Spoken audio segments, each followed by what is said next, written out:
All right. Hello again, adventurers, and welcome to another exciting episode of Daily December 2022, Day 17.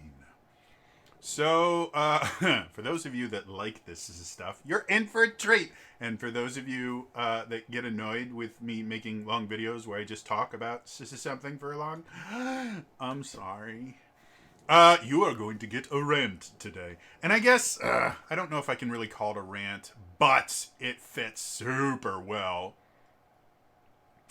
Um, and this is D&D related, so, it's everything in this channel. So, um, when I'm bored, or when I need my brain to stop being, my brain, I will go to Reddit, and I do not subscribe or follow whatever it is on Reddit. I know so very little about Reddit. Um, but I do not follow that many subreddits. And the ones that I do typically are ones that I have some sort of vested interest in. Like the Final Fantasy cross D&D subreddit. I follow that because I did like 6 months of videos just about that. And I like the people there. They're really cool. They're really interesting. I like the supplement. And so I follow that so I can see the other stuff that's going on. One of the other subreddits that I actually follow is r/D&D. And this one I've actually considered not following quite a few times because, and it's actually, I used to follow, of the D&D subreddits that I follow r/D&D and r/D&D memes. Mostly because r/D&D memes can be funny. Though a lot of times r/D&D memes just turns into people arguing with memes, which that in and of itself can be entertaining. I mean, it's like my own little personal soap opera, but it gets old real fast. And then r/D&D is a little bit bigger. I used to follow r/D&D Next. Because again, I thought that it was going to be something that was more exclusively 5th edition, and it's not. r/D&D Next is a bunch of 3rd edition purists shitting on everything that's not 3rd edition, and sometimes recommending Pathfinder because it's 3rd edition that's still being supported. And I just got sick of that, so I stopped following that. So anyway, on r/D&D, a post came up. A post that I thought was something interesting and something that I wanted to weigh in on just because this is a new player. So I'm gonna read the post. The post is, "Hi, I'm new to playing D&D and was wondering about a few things. One, if I make a wizard character, can I have him use a bow and arrow where he then casts a spell on the arrow, maybe like a fire spell that burns his enemies on hit? Two, how long do games go for? Three, is it possible to have more than one dungeon master, as my group has 7 people, or maybe 6 people playing?" So, this is an extremely common thing, and this happens on r/D&D constantly, is people that are new to D&D for whatever reason. They'll watch Stranger Things, they'll watch Critical Role, or, they'll hear about Joe Manganiello, or Matthew Lillard, or, any of these, or Vin Diesel, or Terry Crews, all these people that have famous people that have mentioned that they played D&D. They go, "Hey, I want to get into this. This sounds cool." And so they go to r/D&D, and they ask questions about D&D, and some of them are actually kind of interesting because some of them will be like, "So, what's the meta? Like, what's what's the best character, and and how do I DPS correctly?" And obviously coming from like an MMO standpoint, and then all of the, like, literally all the responses are, there is no quote unquote meta. Literally play the character that you want. The idea of tank DPS healers is not really a thing. It's kind of a thing in D&D, but you don't actually need to have a tank, a healer, and 2 or 3 DPS in your party. That's not a thing in D&D, though you can play that way. And so I love that stuff. But this question specifically had a pretty interesting thing. The second two questions: how long do games go for, and is it possible to have more than one dungeon master? Those, for me personally, those are boring questions because everyone can answer them pretty easily. How long do games go for? Between 2 and 4 hours. Well, no, that's not exactly how it goes because I play games for 16 hours a time. The industry standard is 2 to 4 hours. You want to know why I know this? Because the D&D Adventures League makes adventures that are 2 hours long or 4 hours long. Every so often, they don't do it anymore. They used to make 8-hour long adventures specifically made for conventions. And that's it. Every single Adventures League episode is either, adventure is either 2 hours or 4 hours. Every adventure that has pacing built into it is built into 4-hour sessions. 4 hours is the industry standard amount of time for a D&D game, and 2 hours has become significantly more popular due to streaming shows. Things like Dice Camera Action was technically is about an hour 45, but it was a 2-hour show. There are a fair amount of other 2-hour RPGs that are streamed. And again, conventions actually prefer the 2-hour. Some conventions prefer the 2-hour ones compared to the 4-hour ones because they can put more events into their system and give people more opportunities to play. And some players prefer the 2-hour ones as well because, at least for the Adventures League, every adventure has generally has at least one magic item, which nowadays is really complicated and confusing. I'm not going to get into that, but it used to be if you played, two 2-hour adventures compared to one 4-hour adventure, you technically had a better chance of getting a magic item out of it if that's what you were looking for. A lot of people that did the Adventures League didn't care so much about the magic items. They just wanted to have fun playing D&D at conventions, which it was. It was a ton of fun. So anyway, I see a bunch of people giving different ideas. And one idea that I see posted a couple of times is, well, technically, yes, you can. There is a spell called Flaming Arrow. Or Flaming Quiver, something like that. And it's a relatively high-level spell. And specifically, the spell that they're referencing, which I think I'm saying the wrong name, but that was the name that they kept saying. So maybe I'm thinking of the wrong spell. Hold, please. If I was a good YouTuber, I would already have this up. Just going to go arrow. And I was surprised nobody mentioned Melf's Acid Arrow. There it is, Flame Arrows. It's a 3rd level spell. And it basically adds fire to your arrows. And so like 2 or 3 different people in the first 10 minutes as this was up went, okay, be a higher wood elf because they get proficiency in longbows just inherently. They just get that. And then use the Flame Arrow spell, which is a 3rd level spell, because they fixated specifically on the example.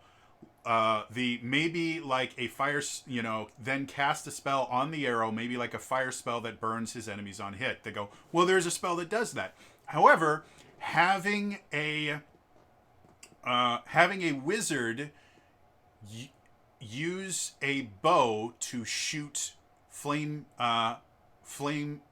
arrows is going to make the wizard significantly less useful and less powerful, and actually actively works against the design of the class itself. If you've watched any of my D&D deep dives, the wizard class, its defining feature is it casts spells. And it specifically has a defining feature that lets it cast more spells than any other class in the game. They have Arcane Recovery. It allows them to get spell slots back. There's no other base class in the game that gets that ability. The only other class that gets something similar to it is the I think it's the Balance Druid or the Balance Druid. That's a WoW thing. I'm sorry. The Circle of the Land Druid gets something similar to it. It works almost identically, I believe. Those are the only two classes in the entire game that do that, and both of those classes are built around you cast spells. So I make mention under one of these where people are going, well, no, you have to, this is the way that you do it. And I'm trying to see if I can find, there it is. So one of the people goes, a wizard can pull it off with a flame arrow spell and proficiency with longbows. And I mentioned, but they don't get extra attacks, so they will still be at a disadvantage and do significantly less damage than the rest of the party. Much better to reflavor spells than actively work against how the class was designed. And then I got a reply. And I'm going to read the reply first. And then I'm going to explain my response to it and kind of my feelings because I've met this person in real life. Not this particular user, but I have met someone that they have this exact same mindset. And I want to kind of explain it a little bit because I think it's really, really useful. I had, because this particular person replies to me a couple times, and I had this real long response that I was going to give. But first things first, writing things down loses a lot of intent, and intent has to be inferred by the reader. And there was no way that I could word the response so that they couldn't assume that I was just shitting on them. And that is a fantastic way if you would like to reinforce someone's beliefs that you don't agree with, shit on their beliefs. That is the absolute best way to ensure they will never agree with you. Call them stupid, insult their belief structure, all those things that, like angry atheists do to religious people in general. Yeah, it is absolutely 100% the worst thing you can do. And if you are one of those people that goes, ha ha, people that believe in a flying spaghetti monster, if you use the phrase flying spaghetti monster to talk to people with any sort of religious belief, understand you are creating more believers because they're looking at you and going, wow, this guy is an insufferable jackass. Even if he's right, I don't want to be like him. I'm going to believe that there are good people in the world. So yes.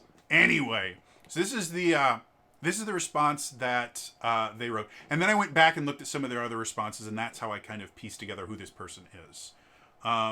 So the response is, so mine was, much better reflavor spells than actively work against how the class was designed. And then this person, who shall rename nameless, says, or not reflavor them and just run them as written. I've played D&D in every version, and no one I know ever felt the need to reflavor anything. So, first things first, that is a bold-faced lie. From the other posts that he has made, including mentioning that he has been playing in the same campaign-based setting for 30 years, I think it's technically very possible that this particular person, and I technically don't know if they're a guy or a girl, their avatar has a big bushy beard, and most of the people I've talked to that have this identical mindset have been male presenting. So if I use male pronouns for him, that's just my brain working faster than my mouth. I will do my best to not use gendered pronouns because I don't actually know who this person is. So first off, it's a bold-faced lie. I have never met a single dungeon master, a single player, and again, because I live in Wisconsin, one of the brags that you will hear, though it's becoming less and less common because people are starting to die from old age, one of the common brags you hear at conventions in Wisconsin is, I played with Gary Gygax. And the interesting thing about that is they're 100% true. Gary Gygax lived in Wisconsin.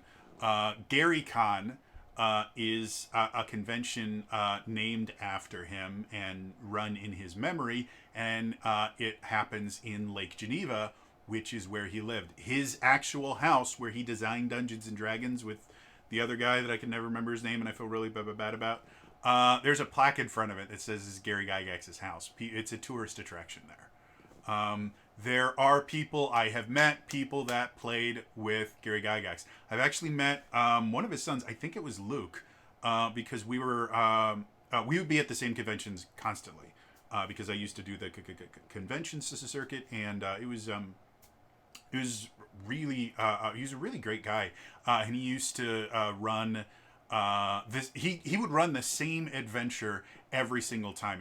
I think it was called Tower of Gygax or something like that. And the reason he ran that adventure every single time was because it was damn fun to play. Like he never. I don't think I ever saw him without someone to play in one of his sessions, or maybe once, but it was a really, really small convention. It was one of the first ones I went to, and the reason we got to talking was we were both there to run something that just nobody signed up for and nobody showed up for, so we just kind of chit chat a little bit. We didn't talk a lot, but he's a nice guy. So yes, I know people who have been playing D&D since OD&D came out. Not that they've played OD&D, not that they're really into OSR or anything like that.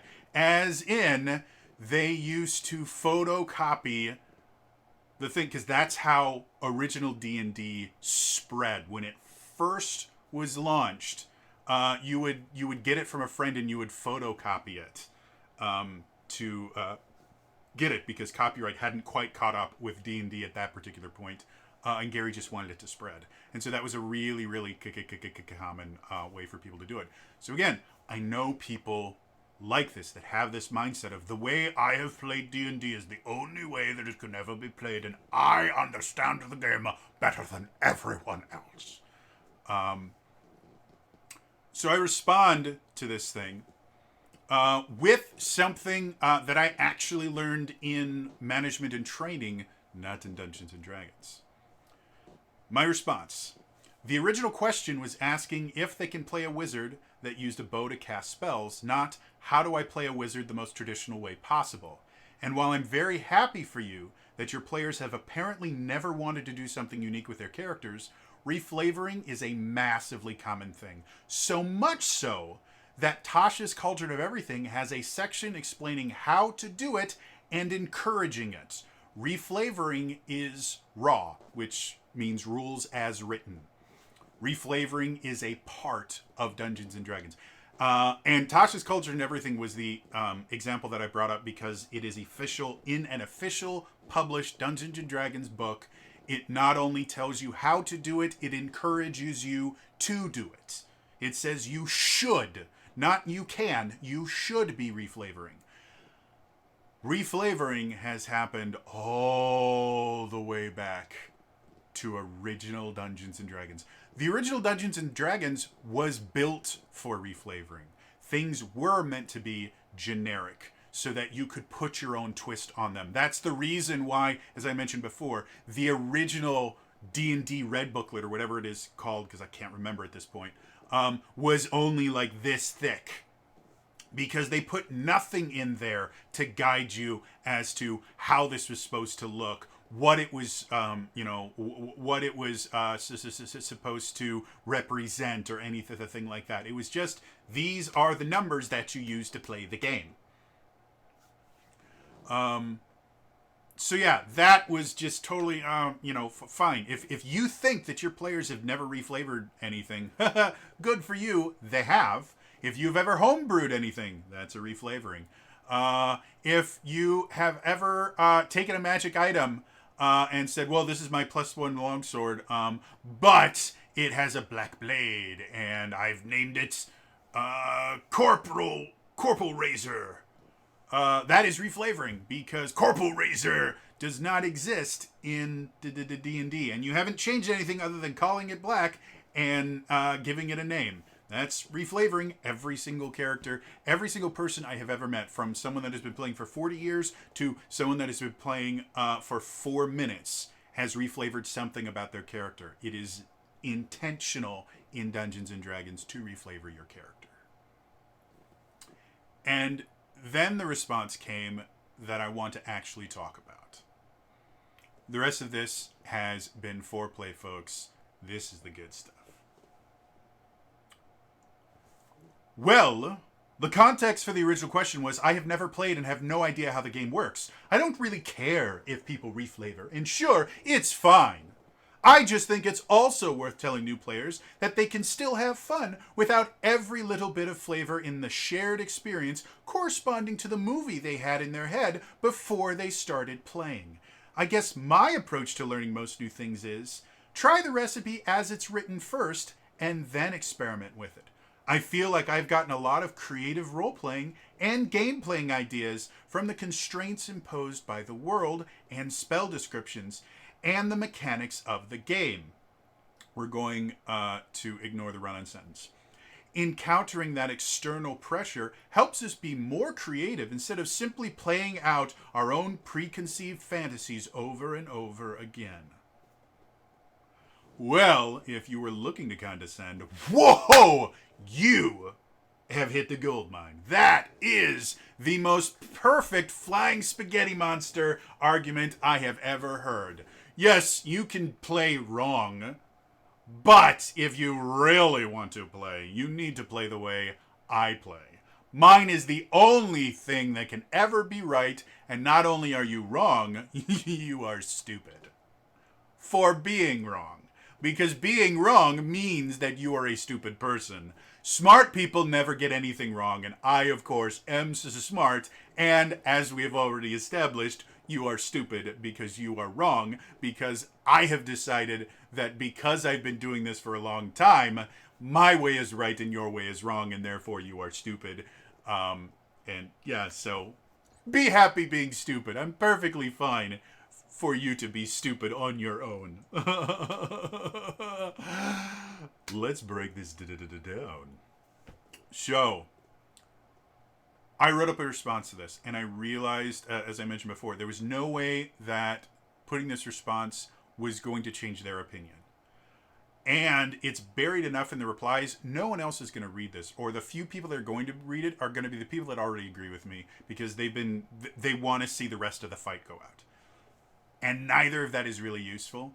If it was something that everyone could see, I might have put the response up just as a learning experience for other people. Because again, unless I can physically talk to this person, they're going to read into anything I say as, oh, look, Stupid Boy is trying to say something. Oh, how quaint. Let's watch Stupid Boy do stupid things. So there's no point in responding to this. By the way, that's an extremely hard lesson to learn, especially if you are relatively knowledgeable about anything. You're going to run into hyper condescending people that don't actually know that much. There's I can't even remember what it's called anymore, but they've actually studied the phenomenon, and your belief in your expertise increases exponentially in the first little bit of the information that you get, and then it drops like a rock the more information you learn about a particular subject. So the people that are most confident that they are right generally have the least amount of information about that subject. The curve itself goes like this.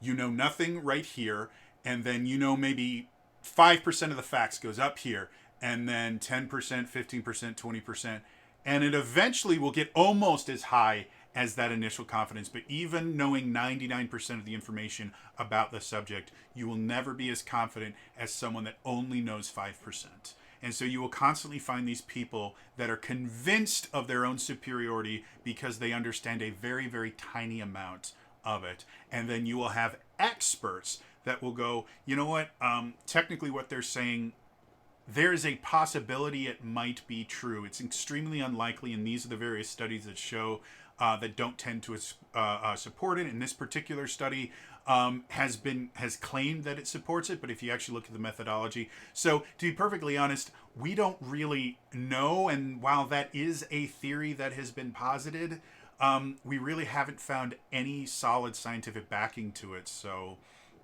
I can't say it's wrong, but I can also say that it's definitely not the only answer. And the person that's hyper confident will go, "You didn't prove me wrong." So that means I'm right, and you're wrong, and therefore you're stupid. This is so. And that's what's happening here.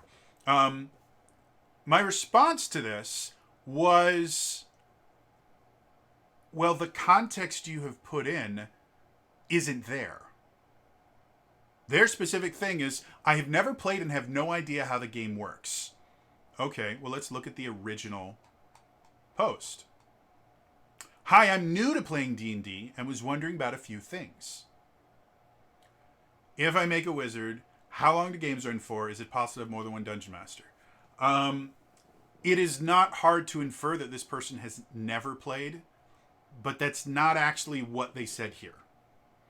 They said, I'm new to playing D&D, not I've never played D&D, which may just be their way of saying I've never played D&D, or it could be that they have tried D&D and it didn't make sense the first time they played, or maybe they have tried D&D, but they've only been a player and they've only played a single pre-generated character, and this is the first time they're making a character, or maybe they've played another character and now want to try playing a wizard, but they have a cool idea for a wizard. There's so many things that could be. The second and third question do point a little bit more towards I've never played, but it still could be someone that has limited experience as opposed to never played. And the idea that I have no idea how this game works is not in this question at all. Obviously, they have some idea how the game works because they're asking about how long does it go for. They're asking about dungeon masters and player size. I know quite a few people that have dungeon mastered for years that don't actually have an answer for that third question of, can you have more than one dungeon master? I personally have played at a table that had two dungeon masters simultaneously dungeon mastering because we played with 12 characters. And yes, it was as chaotic as it sounds. I would never play a campaign like this. But for a single one-shot, I believe it was a single one-shot combat encounter. And it was absolutely the most entertaining chaos you have ever seen. Especially since, like, half the people were really, really familiar with D&D, and the other half were really, really inexperienced. And so, because this is going to be a clusterfuck already, those of us that understood the game really well min-maxed our characters like crazy, so that it really didn't matter what the novice players did. We could effectively carry the team to victory. And so they could do whatever they wanted and have as much fun as they want, and we didn't really have to worry about losing. And it was a blast. But again, I don't know a single other person other than the people at that table that have ever done that. So my first response is, okay, your context isn't context. It is your inference based on your knowledge. And adding your inference as fact is disingenuous at its base. That was not the context of the question at all. You have decided this is the context because you have decided that you understand more than everyone else in this subreddit because of your experience.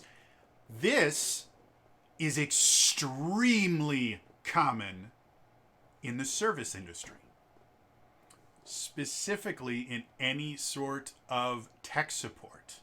To give a little more background, if you're new to the channel, my experience in management and tech support. When I was in college, my father had a private computer consultant business that I helped out with from time to time, and then I also had a few of my own clients. Not many. I think I had like 2 or 3. But my dad taught me everything he knew, and as his memory started going, I started taking on more and more roles. The business puttered out rather quickly, but I used to get paid to fix computers.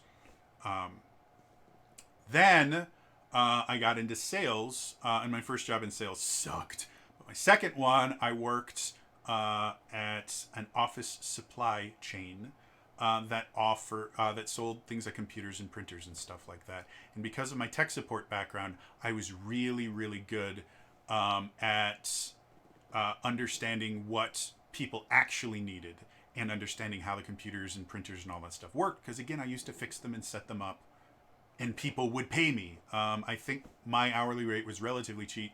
I think I went $30 an hour, because I didn't have a degree or anything like that or much experience. So $30 an hour, and people were happy to pay it. So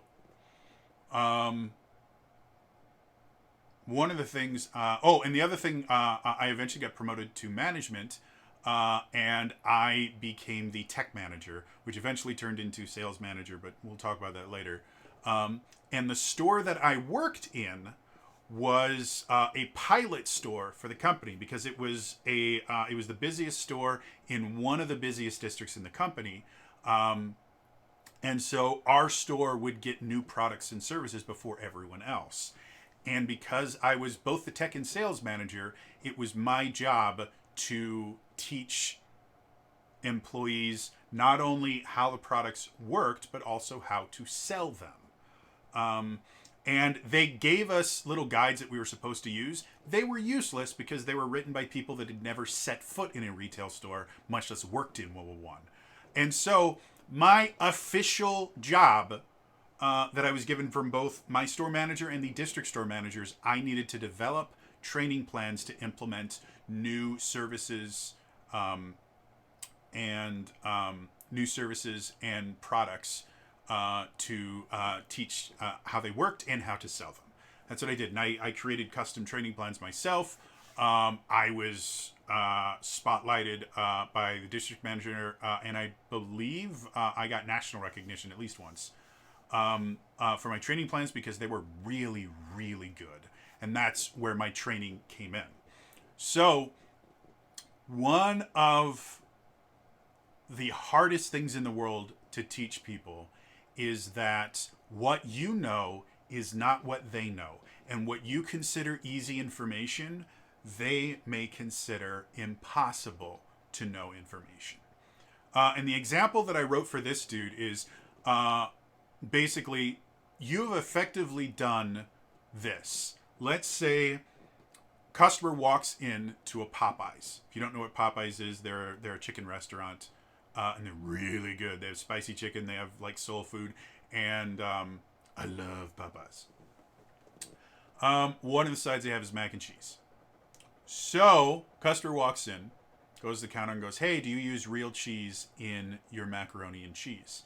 And the sales associate or the employee says, "We have many lactose-free side options. May I recommend the red beans and rice?"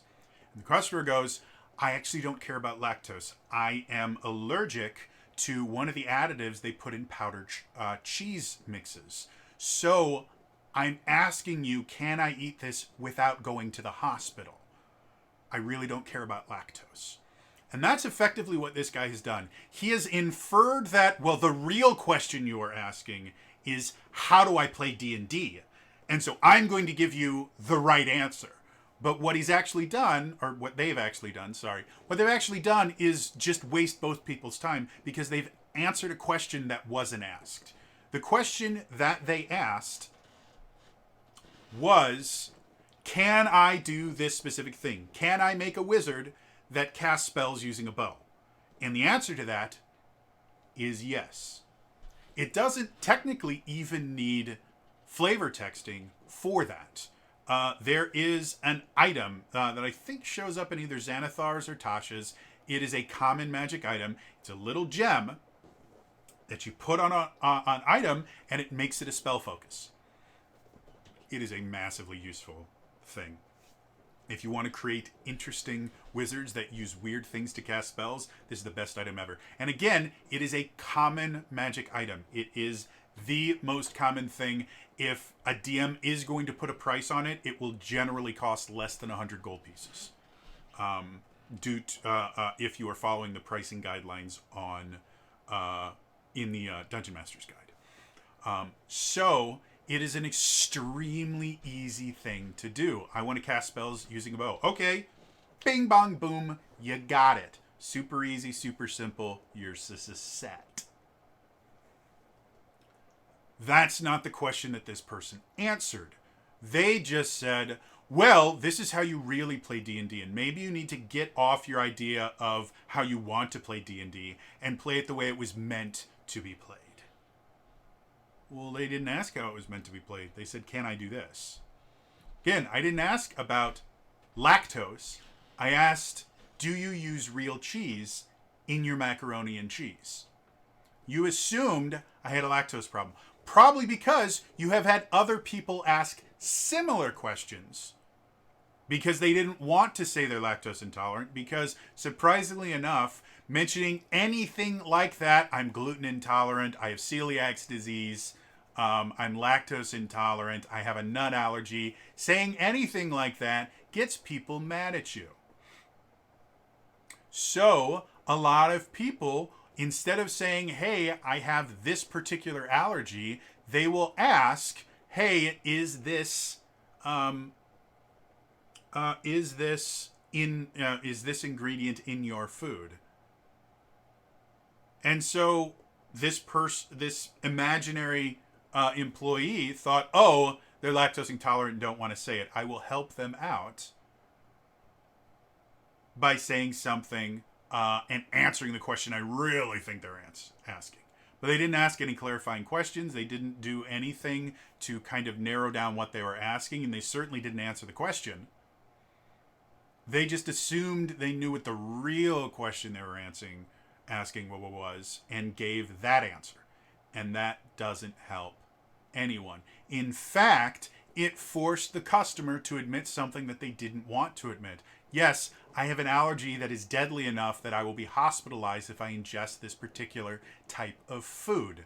People don't like saying that because it really sours the conversation. Also, it violates the Americans with Disabilities Act, but we could ignore that part. So that's effectively what's been done here. They have decided they know better, and they're going to answer the real question. That never works. Now, if you do want to avoid wasting your time answering a question that is not going to help them, the absolute best thing you can do is ask clarifying questions. You cannot answer a question you do not know has been asked. And you cannot give an answer to someone if you don't know what answer they're looking for. So, if they really wanted to do this, they should have started with, well, have you ever played D&D before? Is this going to be your first character? Have you ever played a spellcaster before? Where'd you get the idea for this character? Is there a particular kind of character you're trying to emulate? These are all really great clarifying questions that can help you tailor your response to something that's going to be the most useful to the asker. What this person did was just, I know what's right, you're wrong, and this is the answer I am giving you. Don't worry about asking other questions. I already answered them for you. That is always the wrong thing to do. I don't care how knowledgeable you are. Again, I have a genius level intellect, or technically I'm 1 IQ point away from genius. I am considered gifted. But I think the test itself was slightly flawed because I was in a massively depressive state and it was run by my mother. So one of these days I will take an actual IQ test, and even with the brain damage, we'll figure out if I can join Mensa or not. But I have an incredibly high IQ. I used to have an almost eidetic memory. I scared a significant other of mine by memorizing a credit card in less than a minute, and had the number memorized for weeks. Without seeing it again, I saw it once, memorized it. That's what I used to do. So I am an incredibly knowledgeable person. Again, as far as training is concerned, I am working on writing the book on training, but I have done extensive study into the psychological aspects of training and motivation, on memory retention. I have practical real-world experience in it. I am as close to an expert as I can be without getting a doctorate or being a best-selling author of some sort. I am very, very knowledgeable about this stuff. That doesn't mean that I can instantly, someone asks me a question and I can know the real question. It's not how it works. It's not how it has ever worked. It's not how it ever will work. Your inferences are always going to be biased by your experiences. And it doesn't matter how vast your experience is, you are always going to have a limited picture of what's actually going on because you are one person that has been affected personally by every one of your experiences. That personal experience is always going to cause you to imply motive where there is none, or remove motive when it doesn't work the way you want it to. It is subconscious. You cannot stop yourself from doing that. The closest you can come is being able to acknowledge, okay, I believe and I feel that this is happening, and that is motivated by my own biases. So, any conclusion I come to based on this particular fact has to be subject to criticism because that's not a real fact. That is my bias. That is the closest you can come to not having a bias, is simply being able to say, I have a bias and I can identify when my bias is being used in my decision making. That is as close as you can ever come. This person completely incapable of doing that. Or maybe not completely. Again, that is my own bias showing forth. They may be absolutely capable of doing it. They have not done that in this particular instance.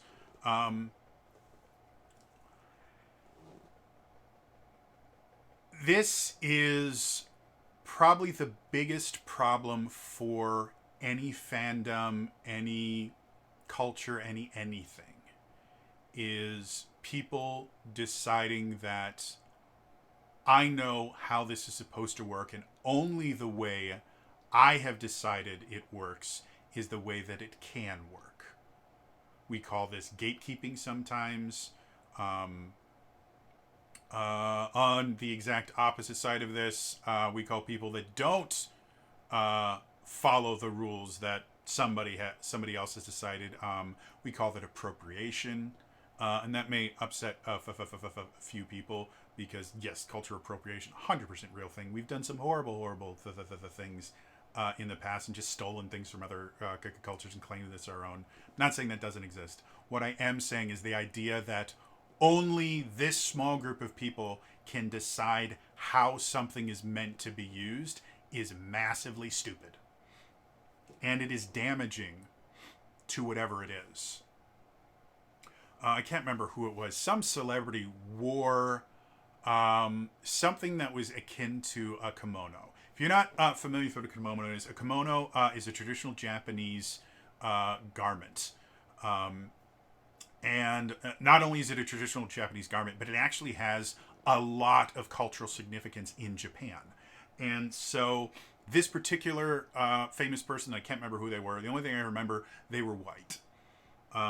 And so somebody who is not Japanese, by the way, said, that is cultural appropriation, and you shouldn't be doing that.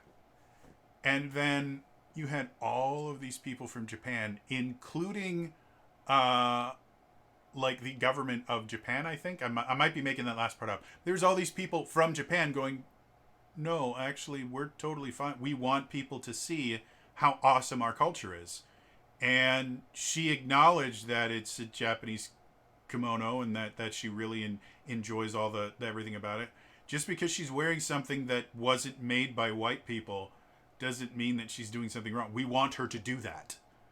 We want other people to be aware of how awesome our culture is. We're super proud of our culture. We want other people to experience it. We don't want other people to steal it, claim it as their own, and then deny us the ability to enjoy it. But no, we're perfectly fine with other people taking things that we've created and enjoying it. That's kind of the purpose of it. And that's the same thing here. This guy's decided that, well, I'm the Tsar of D&D. I've been playing for 30 years. I was waiting for I played with Gary Gygax! Because again, I heard that so many times. And I will say, the people that bring up I played with Gygax without prompting, I have never had a good experience with. They tend to be the same, cut from the same cloth as this person, where I played with Gygax, which means my opinion is more important than yours, and your fun is wrong. And I hate dealing with people like that, especially since I have made my D&D career effectively, despite the fact that you can't really call this a career. My entire focus in the D&D community, however small that is, or my impact is, has been built around the idea of giving you the ability to play weird characters and giving you the ability to do things that are not traditional. The whole point of D&D did a deep dive was to the line at the end is to help you make the most of your choices. I chose that wording specifically. Help you make the most of your choices, not tell you what choices to make, but to let you get the most out of the choices you want to make. That has always been the focus of D&D Deep Dive. Play Your Faves was entirely me. It was 100% built off the idea, or it was built off an argument I had with a 3rd edition purist, or I think they were a Pathfinder purist, where they were like, "Oh, D&D 5th edition is so simplistic. You can't. All the characters are the same." I said, "Really?" He's like, "Yeah. It's you. You are so limited in the characters that you can create." I said, "Okay, name a character. Describe a character to me. I will build a character sheet for them." "Oh, I could describe anything." Then one thing. I'm not asking for 100. One thing. Bigby Wolf from The Wolf Among Us. Here they are. Peppa Pig. Here they are. Peppa Pig was a bard, by the way. He's a level 1 bard with the friendship spell. Because that's Peppa Pig.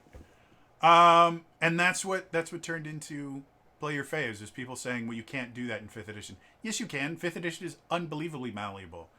It is one of the most customizable versions of D&D that have existed. 3rd edition and Pathfinder are massively uncustomizable. It is super, super easy to create a useless character. And you are constantly prevented from doing the things that you want to do unless you choose very, very specific feats and things. 3rd edition is effectively, you are not allowed to do anything unless I specifically give you permission to do it. And the way that they do that is through feats. Feats and class features. The only thing you can do in 3rd edition and Pathfinder 2nd edition is what you are allowed to do. Everything else is off limits. 5th edition is the exact opposite way. Do what you want to do as long as it fits into these rules that help keep everything even. Get as crazy as you want. That was why I enjoyed this section in Tasha's so much, where it said flavoring. You should be flavoring. They actively encourage people to play things differently. As long as it doesn't break the rules, it is 100% legal. And even if it does break the rules, your DM can break the rules to make things look cooler. So, yeah. Like I said, this is an extremely, extremely common problem for knowledgeable people in general. The more knowledgeable you are, the less it tends to happen. However, the more experienced you are, the more it tends to happen. And the reason I make that distinction, the more you learn about something, the less you realize you actually understand about it. The more you do the same thing over and over again, experience, the more it reinforces your own thought processes. That's why I've said many, many times, success is an asshole. Success is the worst teacher you will ever have, because it will reinforce all of your bad ideas. Failure is a fantastic teacher. Failure shows you exactly where your problems are. It shows you how little you know. It shows you how far you need to go before you can even think about claiming you know a lot. Failure is fantastic. Failure should be your best friend. Success should be that dude that shows up to parties that you didn't invite them to and you keep them around until they start causing problems. And then you go, success? Seriously, dude, fuck off. It's not that they're not welcome. It's as soon as they start being assholes, you tell them to leave.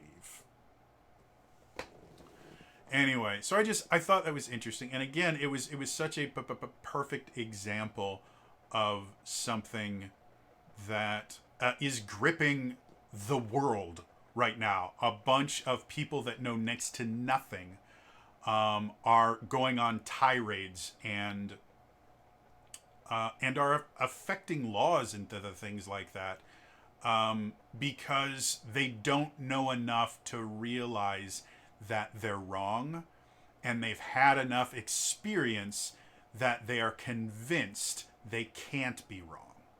And that is a remarkably bad combo. And in this particular instance, the results of this person getting their way and convincing this person to not play the class that they want to play and play the character that they want to play is not really that big a deal. Absolute worst case scenario, they just get the feeling that D&D is not fun because they're not allowed to do what they want, and they stop playing D&D. In the worst case scenario, they imply that all tabletop RPGs are exactly like that, and they stop playing them altogether, which is sad. But overall, I don't know how many of you guys are aware of this, but you can live a perfectly happy life never having rolled a single D20 or any polyhedral die outside of a Yahtzee game. There are lots of ways to have a really fulfilling life that don't involve tabletop RPGs. I still think tabletop RPGs are amazing. They've done studies. People that play tabletop RPGs are literally better people. There was a study that came out, I want to say 5 or 6 years ago. Maybe it's longer because that which should not be named has warped how time works anymore. And the last 2 years have felt like a millennia. So this might be from the last century. I don't know. But a study came out, and they actually tested, I think it was kids, that played, I think it was Dungeons and Dragons, though I'm not 100% certain. It might have just been TTRPGs in general. Though it makes the most sense for it to be D&D because that's the most popular. So they tested these, and they found out that kids that play D&D or tabletop RPGs score higher when tested for things like empathy. They specifically in empathy, they score higher. Playing tabletop role-playing games makes you a more empathetic person. And empathy is extremely important in creating a conducive society. The thing that really kind of defines a psychopath is they do not have the ability to feel empathy. They literally cannot put themselves in someone else's shoes. So because of that, they will only do whatever it is that they want to do. And the consequences on other people don't matter. They can ruin other people's lives and smile about it because they got exactly what they want. That is an extreme version of a lack of empathy. The complete absence of empathy makes truly dangerous people.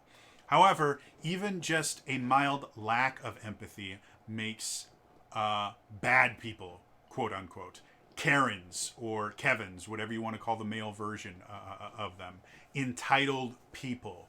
Those are people that lack empathy, and they make the world a worse place.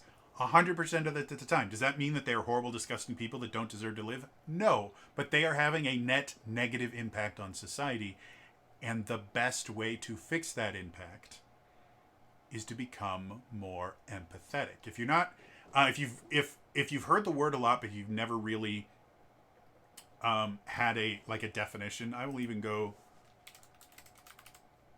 Despite the fact that definitions don't mean anything anymore, Empathy has been around long enough and has not been changed recently that we can all kind of accept this definition. Empathy, from the Oxford Languages Dictionary: the ability to understand and share the feelings of another. That is literally what empathy is the ability to understand what someone else is going through. And tabletop RPGs cultivate that because you are literally putting yourself in another person's shoes. Even if you create a self-insert character where you have created a representation of yourself in Dungeons and Dragons, which is extremely common. And it's not a bad thing. It is a wonderful, fantastic thing. I'm not saying that you shouldn't do that. But even if that is what it is, your self-insert character is not you. They have abilities that you don't have. They have thought processes that you don't have. So playing a tabletop RPG forces you to understand and share the feelings of another person. It's a fictional person, but it's another person. And then, because of the closeness of playing an RPG with other people, you start getting invested in other people's characters because they have a direct impact on your character. And then you start getting invested in other people because they're just as invested in their character, and the line between their character and them starts to blur. So you cannot relate to their character without also relating to them. This is a net positive. Tabletop RPGs help the world be a better place. So gatekeeping them, telling people your fun is wrong, is a net negative aspect. And again, I don't believe this person is a horrible person. I don't think that they need to be, called out. I don't think that they need to be canceled. I don't believe that they need to be taken out of the RPG community in general. I don't think they shouldn't be allowed to play D&D. I think they're wrong. Which again, being wrong doesn't make you stupid, doesn't make you a bad person, doesn't make you a failure. You are wrong. And being wrong is wonderful because it gives you a chance to learn. This person needs to learn from being wrong. And before they can do that, they need to realize that they are wrong. And that may not, again, if this person has been playing the same campaign for 30 years, there is a very good chance, this is speculation on my part, but there's a very good chance that if they've been playing the same campaign for 30 years, they started playing D&D as an adult. Because I don't know about you guys, but my childhood friends, I do not talk to much anymore. Not because they're not great people. Some of them aren't great people, but a lot of them, I had weird friends. A lot of them are wonderful people that are doing amazing, wonderful things. And a few of the people that I didn't like in high school grew up to be amazing, wonderful people that I wish I had a better relationship with because they're doing amazing, wonderful things that I would love to be able to talk to them about and be a part of their lives. Like, I think that's really interesting. But for the most part, the people that I grew up with, I don't talk to them anymore. And so the idea of playing the same game or the same basic, like from what they said, the wording that they used, I'm going to assume, this is an assumption, but I think it's pretty accurate, that they've not played the same character for 30 years. What they've done is they've played with the same group of people in the same campaign setting, switching editions and running new campaigns, but with the same group of people in the same kind of setting where their previous characters exist in the world for 30 years. Because of that, that probably means they're at least in their 50s, maybe 60s. At that point, your brain is already wired pretty well. And, the idea that you can't teach an old dog new tricks, it's totally fake. However, it's harder the older you get to learn absolutely new things. And what is significantly harder than that is changing thought processes that already exist. Because the way that your brain works, every time you think in a certain way, it creates a particular path when you start doing something new. It creates a particular path in your brain, and you use that. Every time you do that again, it reinforces that path. It makes it bigger. It goes from a little, deer trail in the forest to a dirt path, to a dirt road, to a paved road, to a 2-lane highway, 4-way highway, 8-way highway, to a mega city structure. And because your brain is used to thinking that way, it will automatically divert similar thought processes through that same pathway. So the more you do something, the more difficult it is to create a new pathway that goes the same direction, just does it slightly different, because there's already a pathway there and your brain is already really used to using it. So if this particular person wants to change, wants to understand that they are wrong in this instance and learn from it, they're going to have to actively work against their brain to do it. Is that impossible? Absolutely not. A lot of people do that. There's a dude who I think is amazing, who his entire, I don't know if it's a ministry or what, he has a company or a charity that he does. Literally what he does, he's this black guy that I can't remember his name now. I'll see if I can look it up really quickly.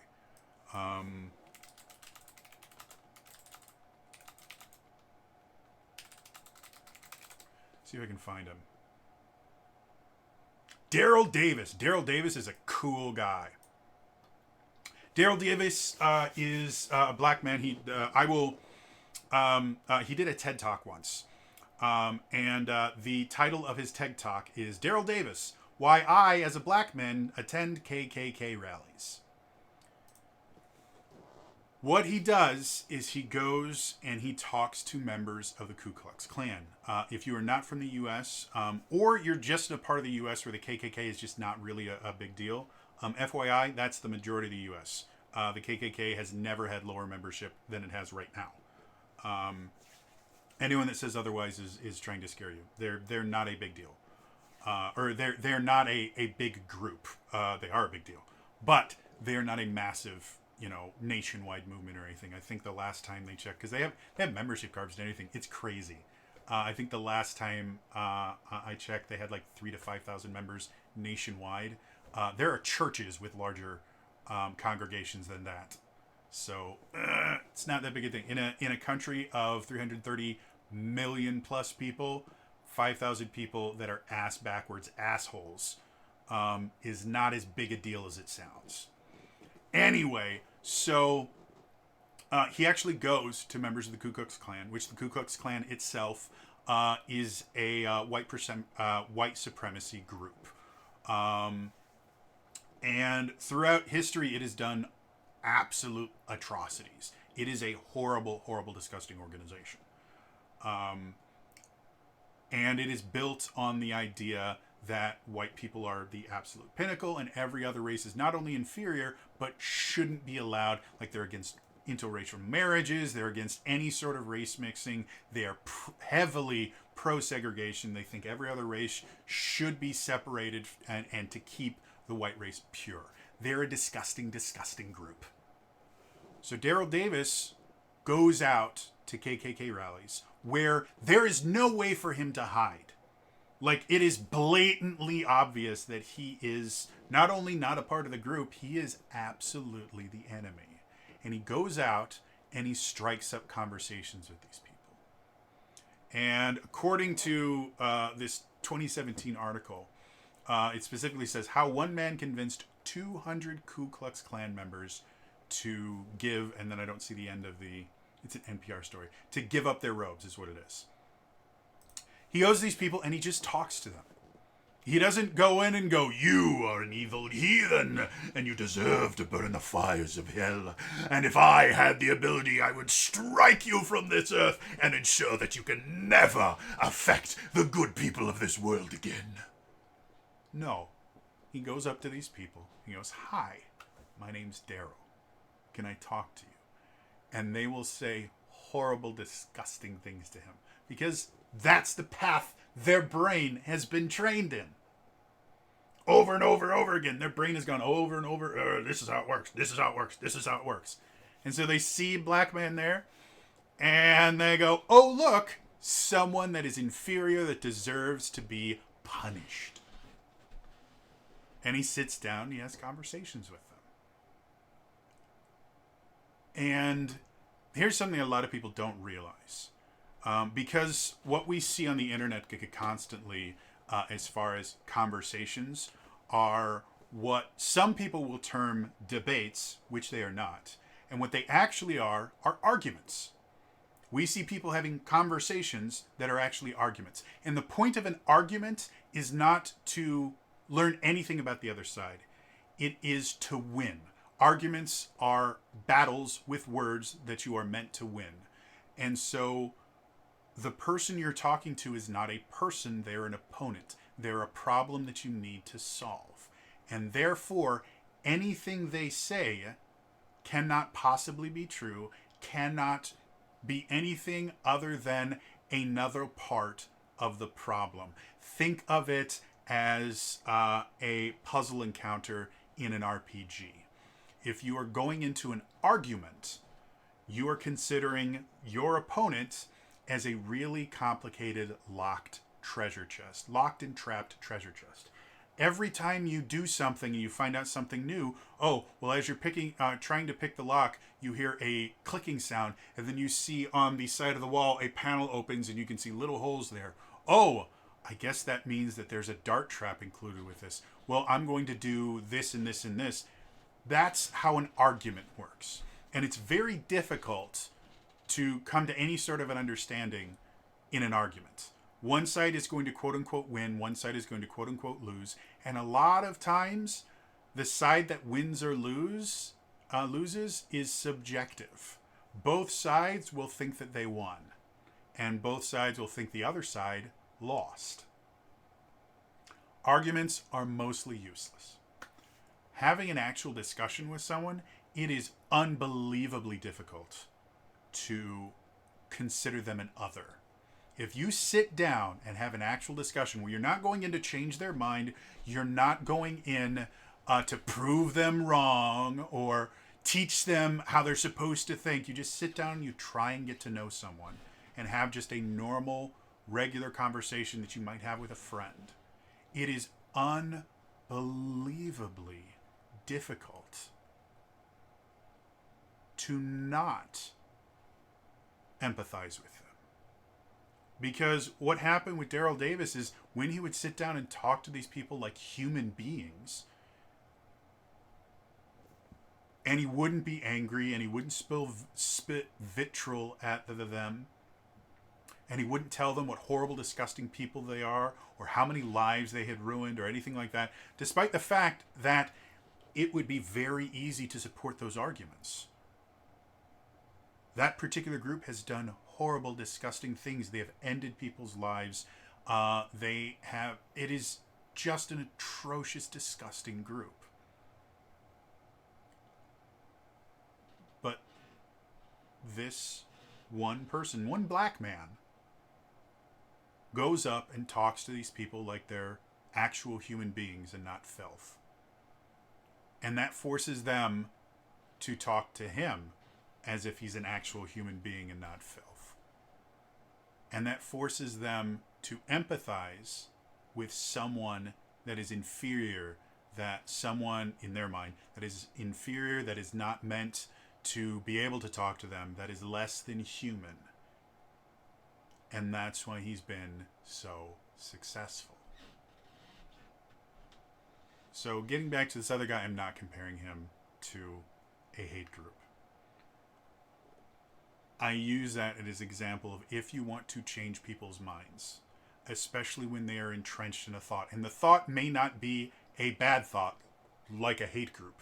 It may just be that, oh, my version of D&D is the only way to play D&D, and anyone that does it different is wrong. If you want them to change that, you cannot scream at them, tell them they're wrong, beat them into submission. Because at best, the only thing you will get is them doing what they're told. It won't change their mindset. It will simply help them understand that, well, when I do the things the right way, I get in trouble. So I have to do the things the wrong way just so I don't get in trouble. They still think you're wrong. They still think they're right. And they will still live their lives in that way. But they'll put on a show for you to avoid conflict. That's the best solution you can get by browbeating someone. But if you treat interactions with someone like this um, as a way to just talk and get to know them, and that you might have a chance of changing their mind. Um, and again, that's why I didn't. This is why I made a video instead of replying in a comment to this person, because replying in a comment, the only thing that's going to be is going to browbeat him. It's not going to help anything. And I'm not going to post this video link there because it's still going to feel like an attack against them. Again, trying, because I don't know who this person is, trying to be as gender neutral as possible. I don't know who they are.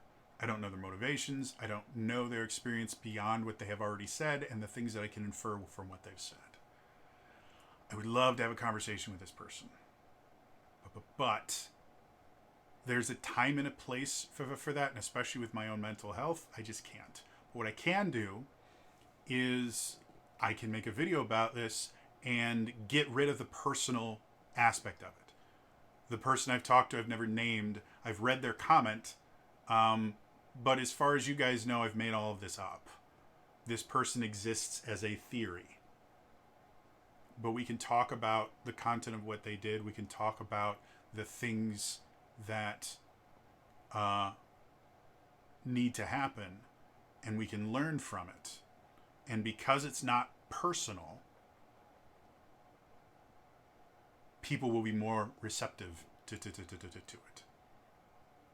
So that is my goal in this very rambly, weird. Wow, did we get on some weird topics? By the way, if you don't know who Daryl Davis, he is a really, really amazing person. Daryl Davis, check him out. He's also an R&B and blues musician. So he's a really, really cool dude. So check him out if you haven't seen his stuff before. But yeah, I hope this really long, rambly nonsense has opened your eyes to something new that a lot of people don't think about. You know, the idea of just because you've had a lot of experience does not mean that your inferences are any better than an assumption. That the best way to approach a situation where you don't think you're getting the whole question is to ask clarifying questions, not to assume you know the real question and give them an answer to a question they didn't ask. Those are the two things I hope people to take away from this. And Daryl Davis is a badass. Yeah. I miss doing stuff like this. And there are a lot of times where I have things that I want to make a rant like this about, and I generally don't, because either I'm doing, D&D deep dives and stuff like that, and it feels weird. I don't have a good spot to fit in a rant like this. Or I'm also, afraid of people thinking that the entirety of my channel is just me talking to a camera and ranting. And that turns a lot of people off. And I don't want that. Not that I'm desperate for viewers or anything. I am. But that's beside the point. I just want... I want people that come here for a specific thing to be able to get the thing that they came here for. And I know a lot of people come here for D&D and RPG related stuff. Specifically talking about published materials, not giving my opinion on stuff like this. So it's one of the things I like, and it's one of the reasons I was kind of happy to get rid of the cover a song every day for Daedalus December, because if all I did was sing for this December, I don't get to do these videos where I get to rant, and this is when it makes the most sense for me to do them, is when I'm trying to do experimental things and I'm trying to spread myself as much as I can and learn into new things. So yeah, I'm actually kind of happy that I dropped doing a song every day. I have more songs that I want to cover. Again, I have a duet that I'm hoping as soon as my duet partner has the time and the spoons, to be blunt. If anyone doesn't know what that is, spoon theory is a thing for mental health, where basically someone with a mental disorder has like maybe 7 spoons a day that they can do things, but everybody has 7 spoons a day that you can do things. But sometimes with mental disorders, the same task might take 2 spoons instead of 1 spoon. And so people with mental disorders really have to keep track of their spoons so that, because it might be that, okay, showering every single day for most people is just a normal thing. I get up, take a shower as part of your morning routine. For someone like me that has PTSD and tends to have flashbacks in the shower, taking a shower actually takes a lot of prep time for me. And I have to plan it literally hours in advance, sometimes full days in advance. So taking a shower sometimes takes extra spoons. And if I get to the end of the day and I'm out of spoons, that means that I can't do anything else. And if I've done something like putting off eating, because eating is another thing that most people do without thinking, and I have to force myself to do it because of my anxiety. I am so terrified of getting massively sick that I have to actually convince myself to eat, and have for a couple of years now, working with my therapist on that. So if I spend 4 spoons to take a shower, and then I have other things I have to do, like I have to fill out a form for my disability renewal, or maybe I have to record a video or that. When I get to the end of the day, I'm out of spoons and I haven't eaten yet. If I don't keep track of my spoons, that means I just don't get to eat that day because I physically can't handle it. That's what happened yesterday. I literally didn't eat for the whole day. It's not that I didn't have food. I had tons of food. But I just couldn't. I didn't have the spoons for it. And so that's what I mean when I say if you have the spoons for it, is some people will just go, you know what? This is something I really have to do. Not eating for a full day is massively unhealthy. And it's not something I need to be doing. So skipping other things in order to have enough spoons to do that is a completely justifiable thing. And it's something that people that don't struggle with mental disorders or physical disorders as well, disabilities in general, a lot of times don't understand, is this idea of I need to keep track of my spoons, because you've never run out of spoons. You can always do everything that you need to do every single day. And the only time you aren't able to do things, you run out of time or something like that. So anyway, I have a duet that I'm hoping to get out as if and when my duet partner has the time to actually record the other half. Which, if they don't, that is perfectly fine. And that is in no way something bad that they did or didn't do or anything like that. It's just how things work. And I have other songs that I'm planning on covering as well. I just need the spoons to do them. So anyway, since I've talked about a billion different things, that's all for me today. I'll see you guys next time. All right? Bye-bye.